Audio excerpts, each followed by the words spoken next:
and welcome to the TriathlonDan YouTube channel. Bit of a different video today. We're doing a bit of a bike comparison and I want to know your thoughts, so let me know down below if I say anything wrong. Luke, in the background, from Vela Bavarian, thanks for taking part in this video, Luke. Thanks for actually having the idea of it. What we're going to do is, we're going to compare what we think is like a classic or most commonly used bike, like a climbing bike or round bike, and then something that's hot off the press and modern. So this is actually Luke's bike that he's going to talk us through, that he's been riding last year to some success. I'm not going to say a great deal of success, but some. But this is, you know, a very, very well-renowned bike. So Luke, talk us through. I know it's a Cannondale SuperSix, but what about it do you like, and what sort of spec is it? So, as Dan said, it's a Cannondale SuperSix. It's the last of the old shape. So Cannondale ran with this style, you know, the high classic seat stays, a flat top tube. They ran with it for a long time. It was a really successful bike, you know, Grand Tours and stuff, and it was ridden for a long time. It ran until about 2019, until they brought out the new SuperSix.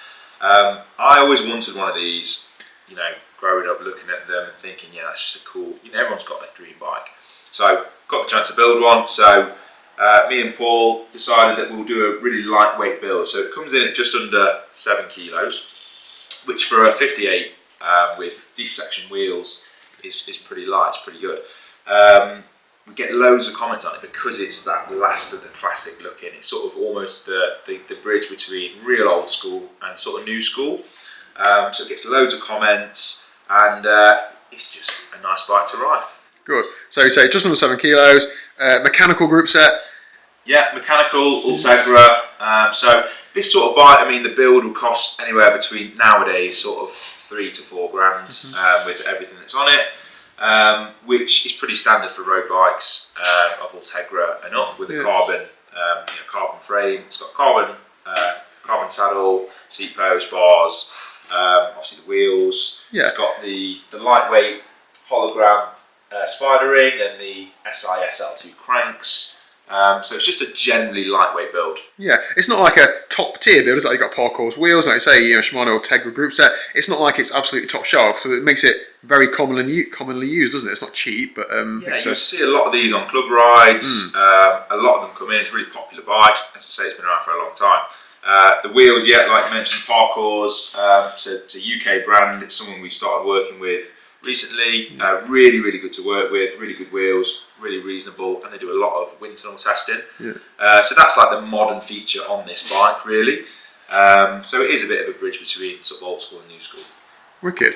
And I'm still in the rim brake camp, so that's very much a bit of me. I haven't actually ridden a Cannondale, but if I was to look for a bike, it'd probably be something along those lines. But we're now going to compare it to something which is the polar opposite, the really modern disc brake, Di2, etc. Let's click our fingers and swap bikes. There we go. Right, so here we go. This is it, top of the line, Pinarello Dogma F, the modern, the new school.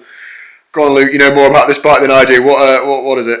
Yeah, so as Dan's saying, it really is state of the art in every aspect. The group set, the frame, every ounce of detail that's gone into this bike is about marginal gains. So we hear with the term marginal gains chucked about a lot, and it seems that bikes, so if you went from a Dogma F12 to the Dogma F, you really are talking about marginal gains. So we were looking at the stats just a minute ago. 0.6% more aerodynamic than the F12. Yeah, it's tiny, isn't it? It's tiny. Yeah. But you know, you've got to think over the course of a 3-week Grand Tour, how much energy does that save? And that's the sort of numbers they're looking at. They're looking at every calorie you can save in terms of energy. And that's what this bike is about. So it is the latest and greatest. There's no doubt about it. If you jump on and ride this bike, you will feel like king of the world. It will feel amazing. So in terms of spec, we're talking Dura-Ace 9200 Di2, so the latest Shimano group set. Yeah. The wheels are probably the latest from DT Swiss, pretty light climbing wheels. And I think the important thing is this bike weighs the same as your Cannondale, doesn't it? And it is a disc brake bike. Yeah, so that's, as we're saying, the gains are, you know, people probably never thought a few years ago that disc brake bikes, particularly an aero bike, because this is, you know, it's an aero bike with all these features, stays, you know, real thick down tube.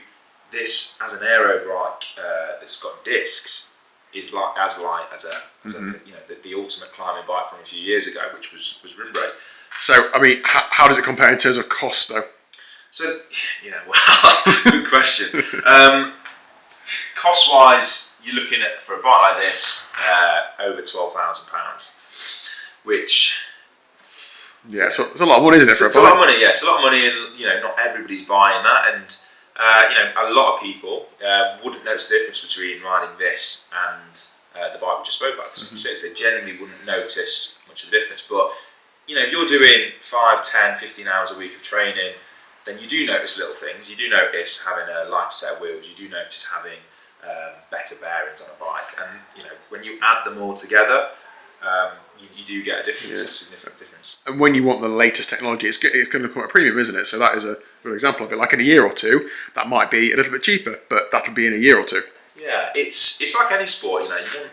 Some people want the absolute premium you can get, because that's why you work hard. You work hard to spend the money on things you enjoy, whether it's cycling, golf, your car, your missus, if you enjoy spending time with your missus or partner. That's what people do, and this is the ultimate example of somebody that's probably worked hard for a long time and then decides, right, I'm going to treat myself, and why not? Yeah, exactly. Okay, but what we want to know is, we're trying to basically gauge how much of a cult Cannondale still seem to have, well, not specifically Cannondale, but rim brake, a bit more old school bikes have, versus are people actually embracing this sort of thing and knowing that's the future?